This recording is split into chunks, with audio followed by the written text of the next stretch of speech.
Part 1. The Purpose of Life. Chapter 1. The Right to Happiness. I believe that the very purpose of our life is to seek happiness. That is clear. Whether one believes in religion or not, whether one believes in this religion or that religion, we are all seeking something better in life. So I think the very motion of our life is towards happiness. With these words, spoken before a large audience in Arizona, the Dalai Lama cut to the heart of his message. But I wondered if lasting happiness, which in the West has always seemed so ill-defined, elusive, and ungraspable, was really a reasonable goal for most of us. Yes, I believe that happiness can be achieved through training the mind. When I say training the mind in this context, I'm not referring to mind merely as one's cognitive ability or intellect. Rather, I'm using the term in the sense of the Tibetan word sem, which has a much broader meaning, closer to psyche or spirit. It includes intellect and feeling, heart and mind. By bringing about a certain inner discipline, we can undergo a genuine transformation of our attitude, our outlook, and approach to living.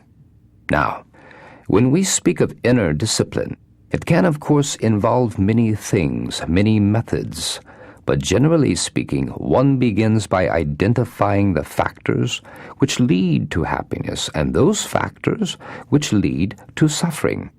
Having done this, one then sets about gradually eliminating the factors which lead to suffering and cultivating those which lead to happiness.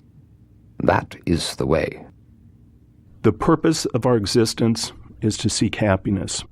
It seems like common sense, and Western thinkers from Aristotle to William James have agreed with this idea. But isn't a life based on seeking personal happiness self-centered, even self-indulgent? Not necessarily. Many surveys have shown that it is unhappy people who tend to be the most self-focused and are often socially withdrawn, brooding, and even antagonistic. Happy people, in contrast, are generally found to be more sociable, flexible, creative, and able to tolerate life's daily frustrations more easily. And most important, they are found to be more loving and forgiving than unhappy people. So scientific evidence, as well as our own experience, tells us that there is an intimate connection between personal happiness and kindness towards others.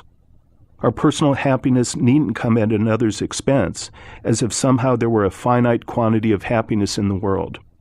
And the connection between personal happiness and kindness is reciprocal. Not only are happy people found to be more caring, but unhappy individuals who begin to consciously cultivate genuine compassion will find this a powerful antidote to their own problems. The Dalai Lama offers evidence of this in his own interactions with other people. In one conversation with him, I directly asked him if he was happy. He responded that he was. There was a quiet sincerity in his voice that left no doubt of this, a sincerity that was reflected in his expression and in his eyes.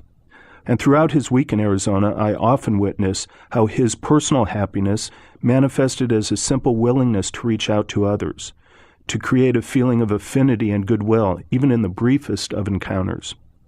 One morning after his public lecture, he was walking along a patio on his way to his hotel room, surrounded by his usual retinue.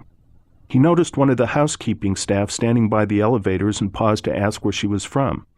For a moment, she appeared taken aback by this greeting from a foreign-looking man in maroon robes and seemed puzzled by the deference given him by the entourage.